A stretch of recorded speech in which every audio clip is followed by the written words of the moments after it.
मैंने अपनी जर्नल में सिर्फ एक लाइन लिखी, मैं 10 बिलियन कमाना चाहता हूँ। लेकिन जब मैं नीचे देखता हूँ तो मेरे पैरों के पास एक दूसरी जर्नल पड़ी होती है, बिल्कुल मेरी जर्नल जैसी। जब मैं उसके अंदर लिखा पढ़ता हूँ तो मेरा दिमाग सुन्न पड़ जाता है। उसमें लिखा है, प्रिय दादाजी, मुझे यह नोटबुक आपकी चीजों के बीच बिल्कुल सुरक्षित अवस्था में मिली। मैंने आपका आइडिया देखा, आप एक जीनियस हैं। टेक्नोलॉजी अब ऑब्जेक्ट्स को समय में पीछे भेज सकती है, लेकिन इस टेक्नोलॉजी में एक घातक कमी है, ये बेहद महंगी है। हमारे परिवार की गरीबी बदलने के लिए मैंने अपनी आखिरी पाई तक खर्च करके आपको यह आंसर जर्नल भेजने का फैसला किया है। आंसर जर्नल बिल्कुल आपकी क्वेश्चन नोटबुक से मेल खाती है। दोनों में ठीक 100 पेजेस हैं और हर पेज आपकी नोटबुक के उसी पेज से संबंधित है, उस पेज पर लिखे प्रश्न का उत्तर देता हुआ। जो पेज आप अभी पढ़ रहे हैं वह क्वेश्चन नोटबुक के पेज 8 का उत्तर है। आपकी पहली दौलत कहाँ से आएगी? दर्ज इतिहास के अनुसार ये पेज लिखने के 3 दिन बाद उत्तर में एक रीजनल कॉन्फ्लिक्ट शुरू होगा। जिस क्षेत्र में यह कॉन्फ्लिक्ट होगा वह एक प्रमुख ऑयल प्रोड्यूसिंग रीजन है।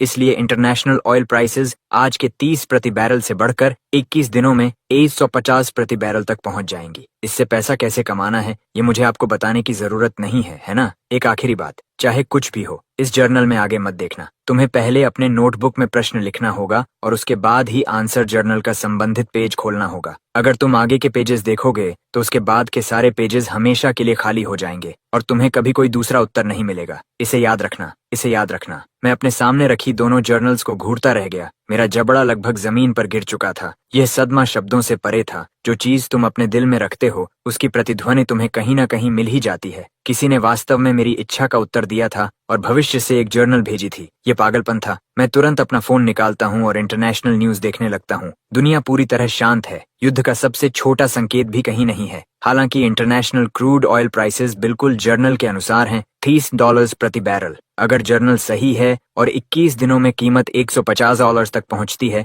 तो यह पूरे 5 गुना की बढ़ोतरी होगी। इस पर विश्वास करना लगभग असंभव था, लेकिन मेरे सामने रखी जर्नल बार बार याद दिला रही थी कि यह वास्तविक है, ये कोई सपना नहीं है। International crude oil futures market में पूरी ताकत से निवेश कर दो, लेकिन अगर जर्नल की जानकारी गलत निकली तो तब मैं सब कुछ खो दूंगा। अभी भी पूरी तरह आश्वस्त न होने के कारण मैंने फैसला किया कि इस फ्यूचर जर्नल की सच्चाई एक बार और परखूंगा। मैं क्वेश्चन नोटबुक के पेज 2 पर जाता हूँ, पेन उठाकर लिखता हूँ, मुझे कैसे पता चले कि तुम सच कह रहे हो? मुझे ऐसी कोई खबर दिखाओ जो अभी तक हुई ही नहीं है। ये लिखने के बाद मैं गहरी सांस लेता हूँ और आंसर जर्नल उठाता हूँ। अगला पेज, पेज 2 खोलता हूँ। ठीक है, मैं तुम्हारे लिए हिस्टोरिकल रिकॉर्ड्स देखता हूँ। आज दोपहर 3:29 बजे जापान के होक्काइडो के समुद्री क्षेत्र में मैग्नीट्यूड 5 का अर्थक्वेक आएगा। मैं पढ़ना खत्म करता हूँ और अपना फोन निकाल लेता हूँ। अभी समय ठीक 3 बजे दोपहर का है। मैं न्यूज सर्च करता हूँ, कहीं कुछ नहीं। मैं आधे घंटे तक बेचैनी से इंतजार करता हूँ और लगातार रिफ्रेश करता रहता हूँ। फिर चाइना अर्थक्वेक नेटवर्क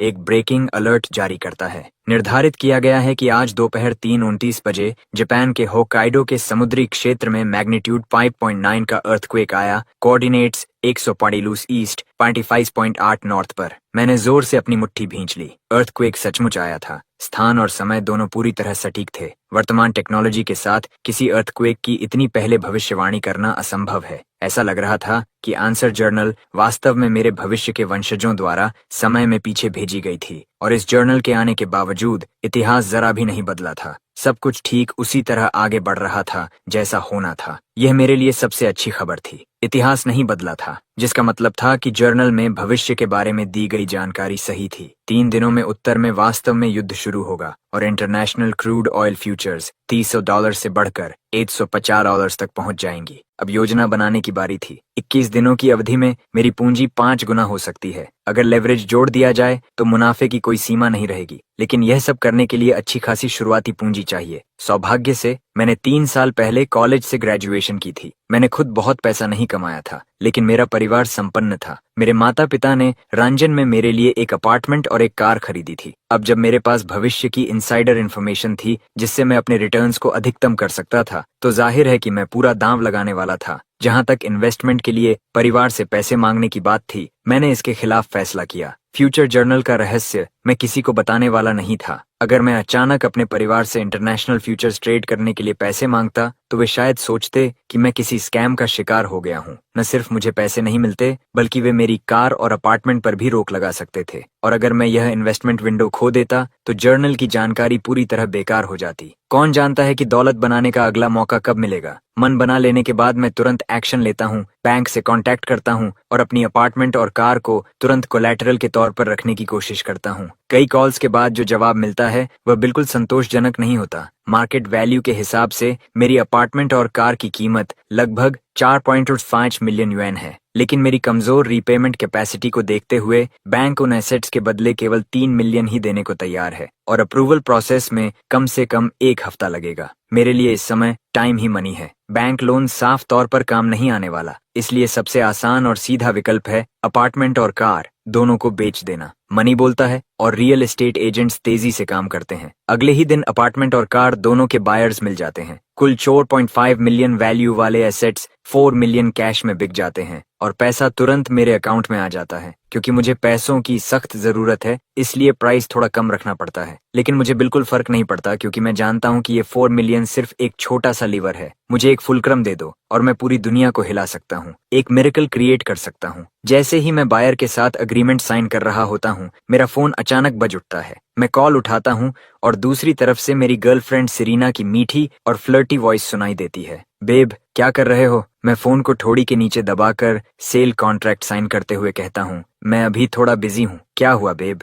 दूसरी तरफ सिरीना को साफ तौर पर इस बात से कोई फर्क नहीं पड़ता कि मैं क्या कर रहा हूँ। वह उसी मीठी आवाज में बोलती रहती है, बेब, आज मैंने मॉल में एक गुची बैग देखा, बहुत सस्ता है, सिर्फ लगभग 20,000, मुझे गिफ्ट में चाहिए। सिरीना जानती है कि मेरे परिवार के पास पैसा है। मैं हमेशा उसे लग्जरी गिफ्ट्स खरीद कर देता रहा हूँ, इसलिए वह अब अपना चार्म ऑफेंसिव शुरू कर चुकी है। लेकिन मैंने अभी फ्यूचर्स मार्केट के लिए कैपिटल जुटाने के मकसद से अपनी अपार्टमेंट और कार बेच दी है। गोलियां तब चलाओ जब उनका सही समय हो। अभी 20,000 खर्च कर दूं और 21 दिन बाद मेरा रिटर्न शायद 1 मिलियन कम हो जाए, इसलिए मैं उसे मना कर देता हूँ। बेब, मैं अभी एक प्रोजेक्ट पर काम कर रहा हूँ, मेरे पास अभी ज्यादा कैश नहीं है। कुछ दिनों में पैसा वापस आ जाए, फिर मैं तुम्हें यह खरीद दूंगा, सबसे महंगा वाला डील। लेकिन जैसे ही सिरीना मुझे मना करते हुए सुनती है, उसका पूरा मूड बदल जाता है। वह झल्ला कर बोलती है, मुझे कोई फर्क नहीं पड़ता, मुझे अभी चाहिए। तान्या के बॉयफ्रेंड ने उसे पहले ही एक दिला दिया है, अगर मेरे पास नहीं हुआ तो वह मुझसे आगे निकल जाएगी। मैं एक लंबी सांस छोड़ता हूँ और धैर्य से उसे शांत करने की कोशिश करता हूँ। बेब, प्लीज, मेरे पास अभी सच में एक्स्ट्रा कैश नहीं है।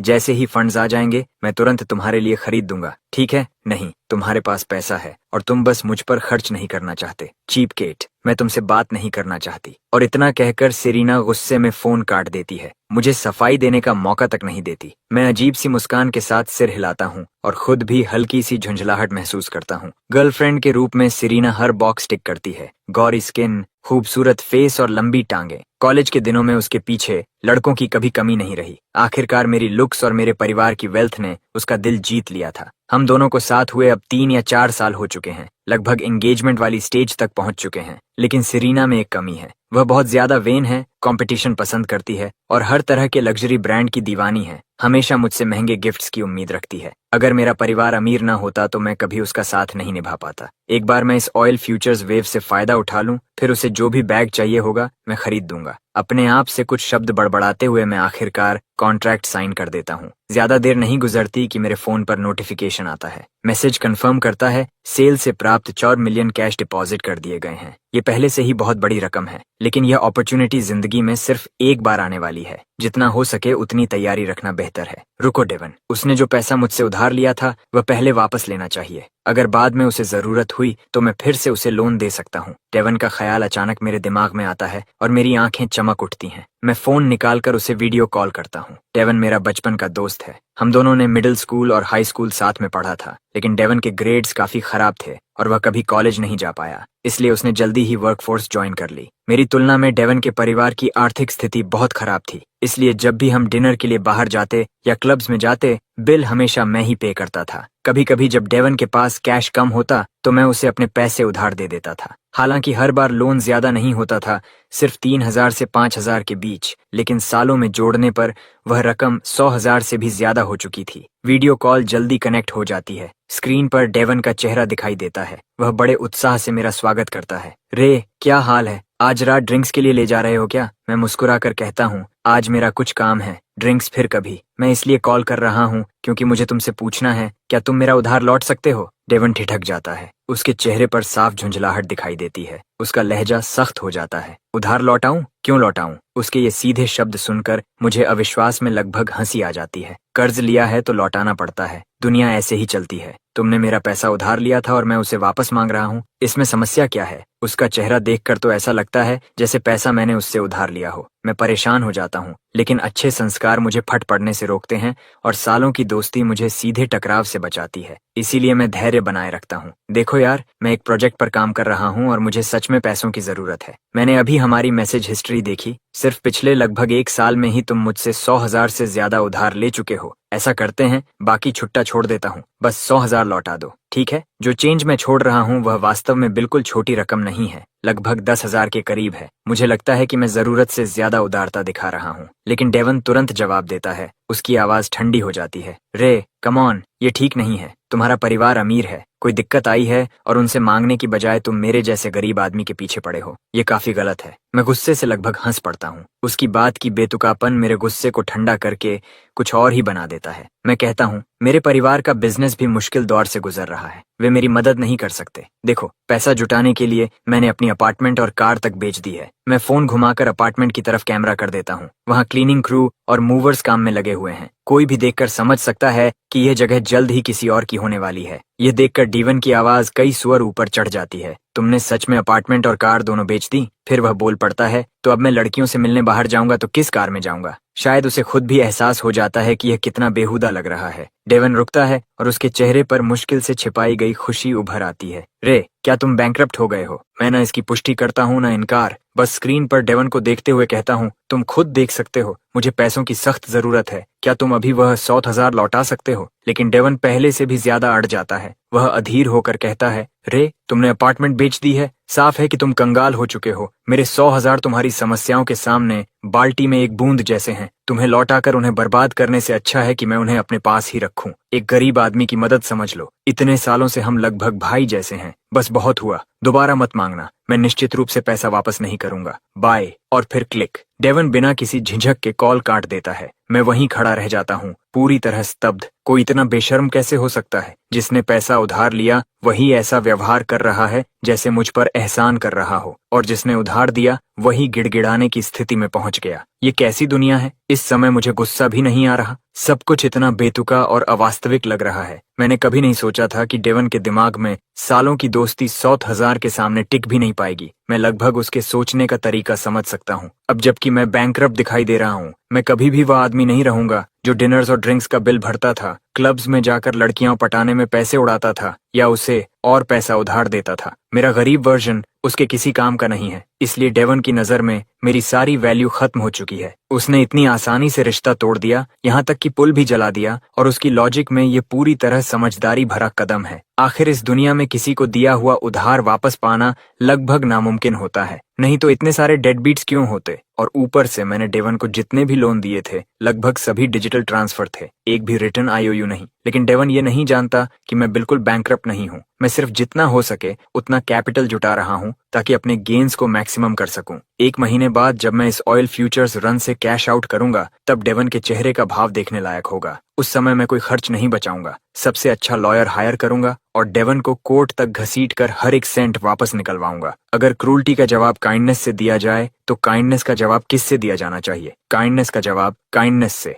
और क्रूल्टी का जवाब जस्टिस से। डेवन का पैसा अभी जल्दी वापस मिलने वाला नहीं है। मेरी उंगली फोन स्क्रीन पर स्क्रॉल करती है और एक दूसरे दोस्त की प्रोफाइल पिक्चर पर जाकर रुक जाती है। ट्रेविस। डेवन की तरह ट्रेविस भी कई सालों पुराना दोस्त है। उसने डेवन जितने 100,000 तो उधार नहीं लिए, लेकिन समय के साथ उसकी रकम भी 10,000 से ज्यादा हो चुकी है। मैं सोचता हूँ कि पहले ट्रेविस का पैसा वापस ले लिया जाए। आखिर ऑयल प्राइसेस के पीक पर पहुंचने में अभी भी 1 महीना बाकी था और मुझे अपनी रोजमर्रा की जरूरतों के लिए कुछ कैश हाथ में रखना था। लेकिन जिसकी मुझे बिल्कुल उम्मीद नहीं थी वह यह था कि जैसे ही ट्रेविस ने कॉल उठाई, उसने सीधे हमला बोल दिया। रे, सुना है तुम बैंकरप्ट हो गए? मैं अंदर ही अंदर चीख उठा। ये पूरा बैंकरप्सी वाला मामला डेवन का लगाया हुआ अंदाजा था और मुश्किल से कुछ ही मिनट हुए थे, फिर भी ट्रेविस को सब पता चल चुका था। साफ था कि डेवन पूरी मेहनत से यह खबर हर उस इंसान तक पहुंचा रहा था जिससे उसका संपर्क हो सकता था। अच्छी खबर घर में रहती है, बुरी खबर हवा से भी तेज फैलती है। मैं एक लंबी सांस लेकर कहता हूँ, ये डेवन ने बताया है ना? ये सच नहीं है। उस बकवास को छोड़ो। मैं इसलिए कॉल कर रहा हूँ क्योंकि मैं पूछना चाहता हूँ,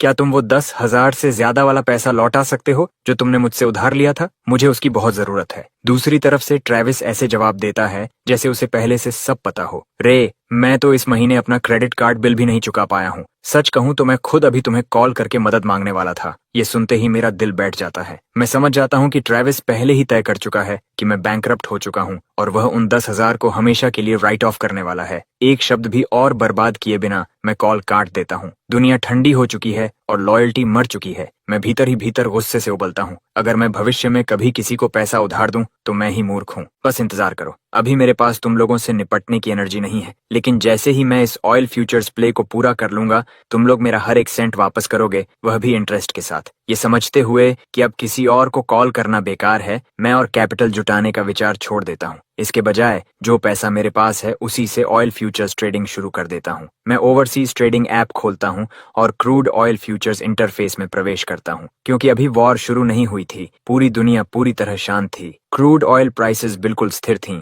लगभग $30 प्रति बैरल के आसपास। डॉलर से सीधे जुड़ी हुई एक बेंचमार्क कमोडिटी होने के कारण किसी बड़े मार्केट इवेंट के बिना क्रूड ऑयल में लगभग कोई मूवमेंट नहीं होता। मैं गहरी सांस लेता हूँ और ऑल इन चला जाता हूँ। पूरे 4 मिलियन को क्रूड ऑयल फ्यूचर्स में झोंक देता हूँ। ट्रेडिंग ऐप मैच्योर और एफिशिएंट है। करंट एक्सचेंज रेट और एक छोटे से स्प्रेड के साथ मेरे फंड्स कन्वर्ट करके सब कुछ फ्यूचर्स प्लेटफॉर्म पर डिपॉजिट कर देता है और मेरे पास मौजूद रॉक सॉलिड इंफॉर्मेशन सोर्स के भरोसे मैं अपना लेवरेज एक बेहद खतरनाक स्तर तक बढ़ा देता हूँ, पूरे 50 टाइम्स। यह उस तरह की धार पर लगाया गया दांव था। अकाउंट में मामूली सा उल्टा मूवमेंट भी मुझे फोर्स लिक्विडेशन तक पहुंचा सकता था, लेकिन जैसे ही वॉर शुरू होगी, क्रूड ऑयल प्राइसेस रॉकेट की तरह ऊपर जाएंगी। मेरे पास जो एब्सोल्यूट इनसाइडर इंफॉर्मेशन थी, उसी की वजह से कोई इतनी ऊंची लेवरेज इस्तेमाल करने की हिम्मत कर सकता था, वरना यह निश्चित बर्बादी थी। 50 टाइम्स लेवरेज के बावजूद क्रूड ऑयल जैसी विशाल कमोडिटी के मुकाबले मेरी कैपिटल अभी भी बहुत छोटी थी। फ्यूचर्स मार्केट में एंट्री करने के बाद भी उससे कोई लहर तक नहीं उठी।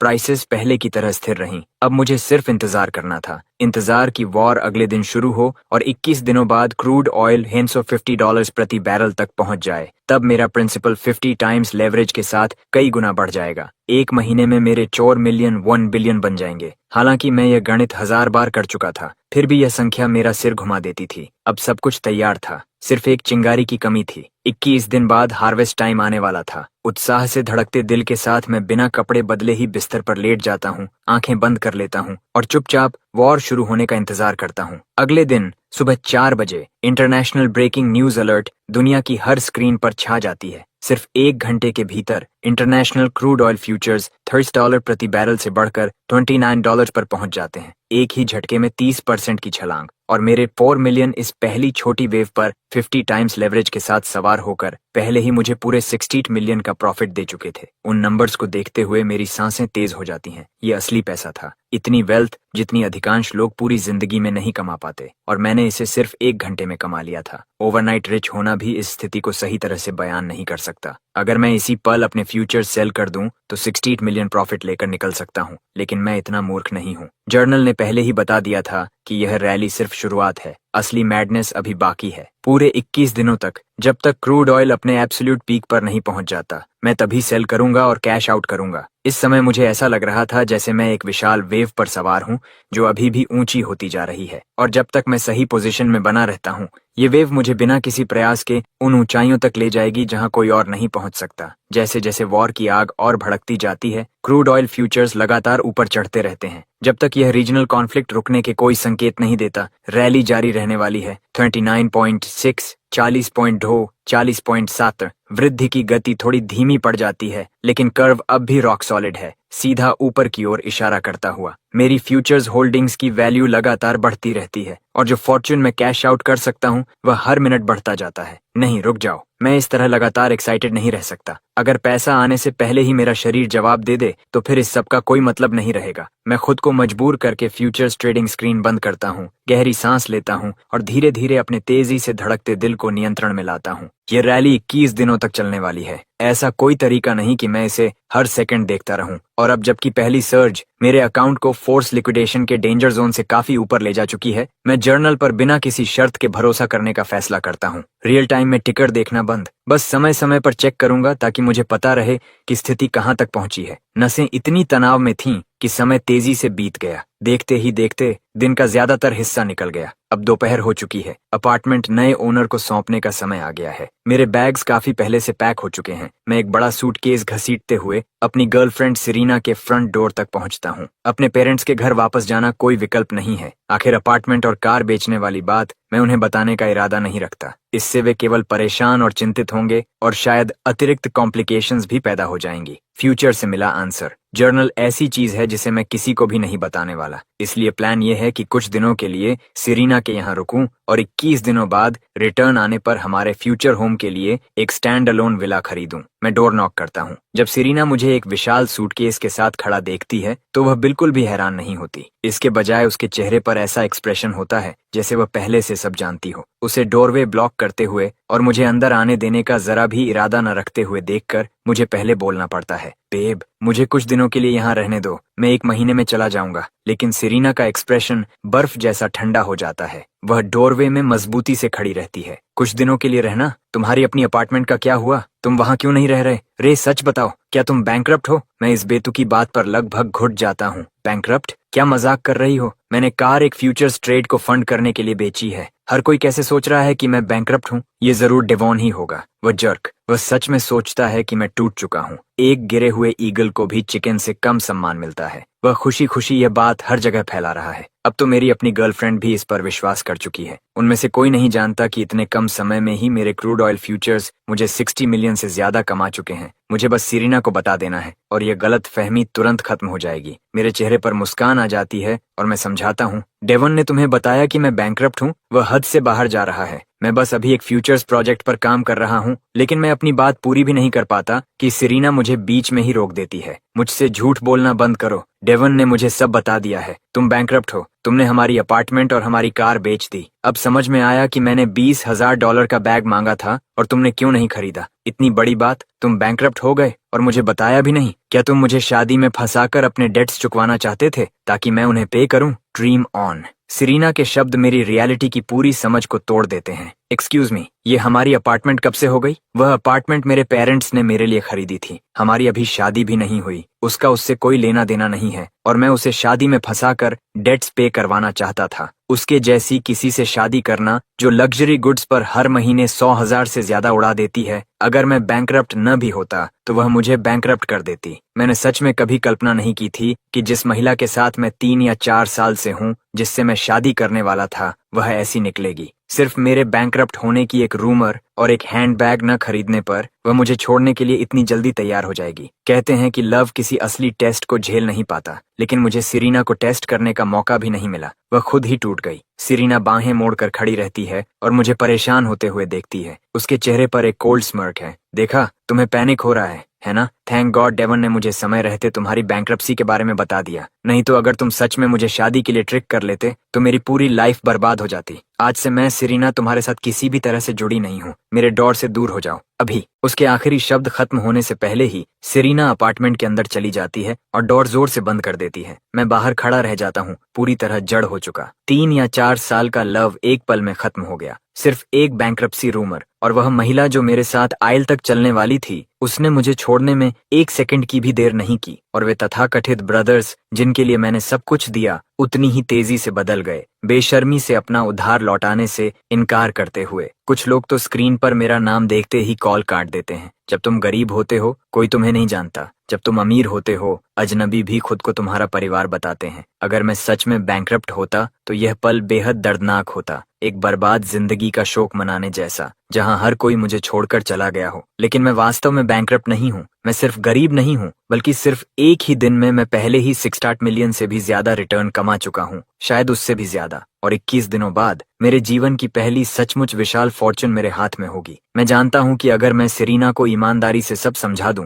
या बस अपने फ्यूचर्स अकाउंट का स्क्रीनशॉट भेज दूं, तो उन टेंस ऑफ मिलियंस के प्रॉफिट को देखकर उसका सारा गुस्सा एक पल में गायब हो जाएगा। वह तुरंत दुनिया की सबसे प्यारी, सबसे समझदार गर्लफ्रेंड और फियांसे बन जाएगी। लेकिन जो कुछ मैं अभी अभी झेल चुका हूँ उसके बाद मैं सिर्फ कड़वी हंसी हंस सकता हूँ। अब मुझे सेरीना को कुछ भी समझाने की बिल्कुल इच्छा नहीं है। ठीक है, झूठे बैंकरप्ट कहलाने के इस पूरे अनुभव ने मुझे दिखा दिया है कि मेरे आसपास के लोग वास्तव में कौन हैं। मेरे भीतर कोई भावनाओं का तूफान नहीं है, लेकिन सेरीना के अपार्टमेंट के नीचे खड़ा होकर मैं कुछ समय के लिए खोया हुआ महसूस करता हूँ। मेरा ओरिजिनल प्लान था अपार्टमेंट बेच देना, फिर कुछ समय सेरीना के यहाँ रहना और जब ऑयल फ्यूचर्स का रिटर्न आ जाए तो उसके साथ मिलकर एक विला खरीदना जो हमारा नया घर बने। मैंने कभी कल्पना भी नहीं की थी कि सेरीना मुझे सड़क पर निकाल देगी और अचानक मेरे पास सचमुच जाने की कोई जगह नहीं बची। फ्रेंड्स के यहाँ रहूं, डेवन जैसे मेरे तथाकथित बेस्ट फ्रेंड्स सब सुन चुके हैं कि मैं बैंकरप्ट हूँ और अब मेरा कोई संबंध नहीं रखना चाहते। पेरेंट्स के पास वापस जाऊं?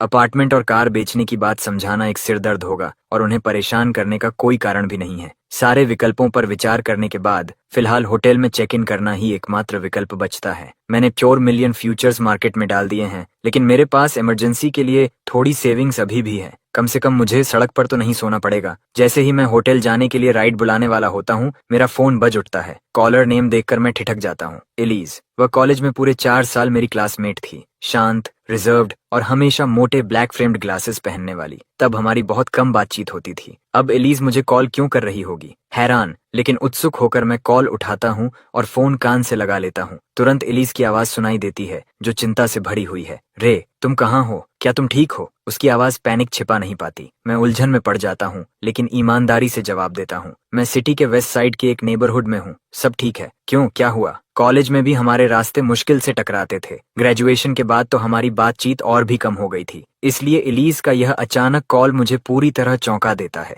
जो मैं नहीं जानता वह यह है कि जब मैं सेरीना की बिल्डिंग के नीचे खड़ा होकर सोच रहा था कि अब कहाँ जाऊं, तब सेरीना पहले ही विंडो से मेरी पीठ की एक फोटो खींच चुकी थी जिसमें मैं सूटकेस के साथ खड़ा था और उसने उसे सोशल मीडिया पर इस कैप्शन के साथ पोस्ट कर दिया था, इस लूजर ने अपनी अपार्टमेंट और कार बेच दी, होमलेस, बैंकरप्ट और फिर भी मुझे शादी में फंसाने की कोशिश कर रहा था। Dream on. शुक्र है कि मैंने शादी से पहले उसके साथ मूव इन करने से इनकार कर दिया। मैं सोच भी नहीं सकती कि क्या हो जाता। उसने खुद को पूरी तरह मासूम और निर्दोष दिखाया, जबकि हकीकत यह थी कि हर बार जब मैं उसके लिए नया हैंडबैग खरीदता था वह एक नई पोजीशन और अचीवमेंट अनलॉक कर देती थी। अब जबकि वह ब्रेकअप की घोषणा करने के लिए इतनी उतावली थी, स्वाभाविक रूप से उसे अपनी इनोसेंस भी साबित करनी थी। आखिर में उसने एक पेटिफुल सेल्फी भी जोड़ दी, विक्टिम बनने का पूरा नाटक करते हुए। और इस समय एलिज की फोन स्क्रीन पर यही पोस्ट खुली हुई थी। एलिज खुद भी नहीं समझ पा रही थी कि इसे देखकर उसे इतना गुस्सा क्यों आ रहा है, लेकिन दोबारा सोचने से पहले ही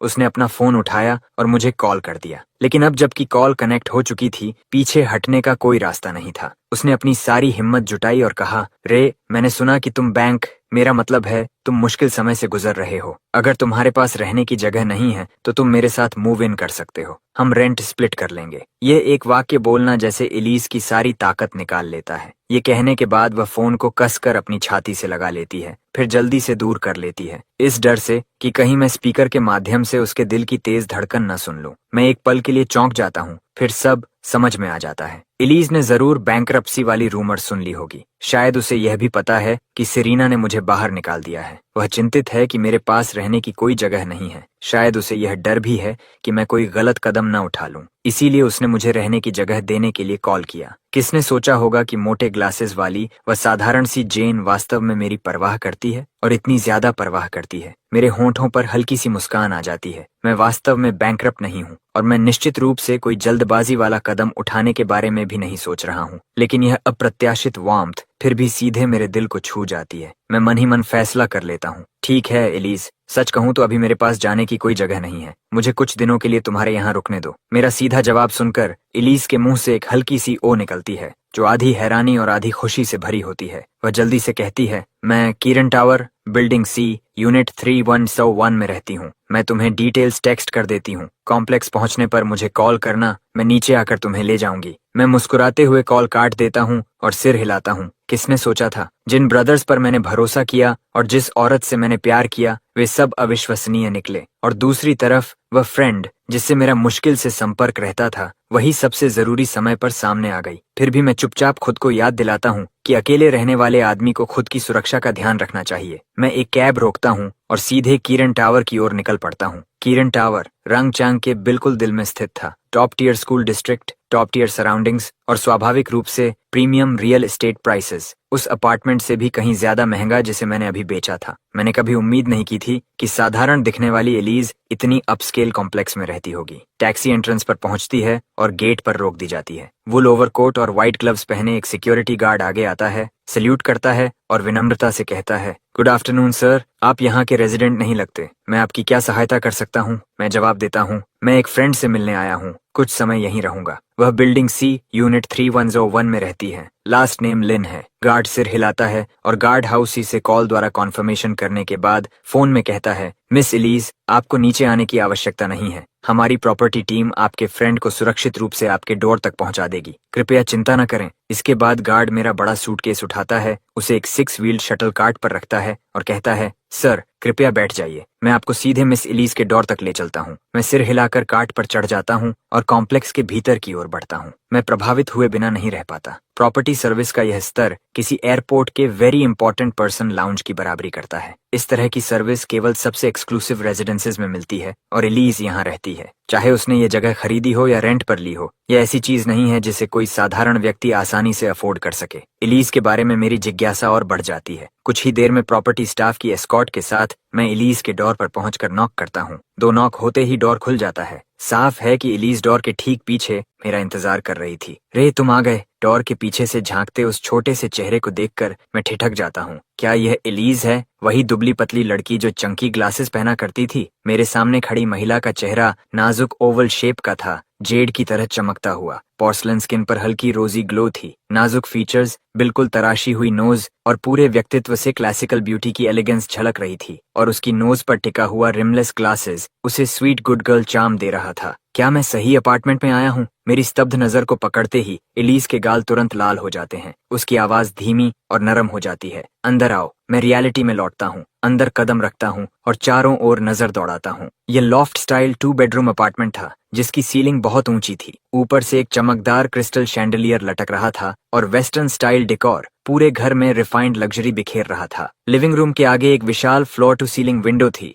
जिसके पास सिटी के फाइनेंशियल डिस्ट्रिक्ट का व्यू दिखाई देता था, बिल्कुल ब्रेथ टेकिंग। दोनों तरफ 2 बेडरूम्स थे जहां हल्के पिंक कलर की झलक दिखाई दे रही थी। पूरी तरह girly vibes, luxury with taste. 2 शब्दों में कहा जाए तो एक्सपेंसिव। मैं वास्तव में चकित रह जाता हूँ। आखिर कौन सा लैंडलॉर्ड इतनी खूबसूरती से फर्निश्ड जगह रेंट पर देता है? मैं पीछे खड़ी एलिस की ओर मुड़कर पूछता हूँ, एलिस क्या तुम यह जगह रेंट पर लेती हो? एलिस मेरे सवाल का जवाब नहीं देती। इसके बजाय वह कहती है, रेंट की चिंता मत करो, यहाँ अपने घर जैसा महसूस करो। ओह बाय द वे, क्या तुमने खाना खाया? तुम्हारा क्या खाने का मन है? मैं तुम्हारे लिए कुक कर दूंगी। चूंकि एलिस एक्सप्लेन नहीं करना चाहती, मैं बात को वहीं छोड़ देता हूँ। आखिर मैं यहाँ सिर्फ टेम्पोरेरी गेस्ट हूँ। मैं जवाब देता हूँ, तुमने भी अभी तक खाना नहीं खाया है ना?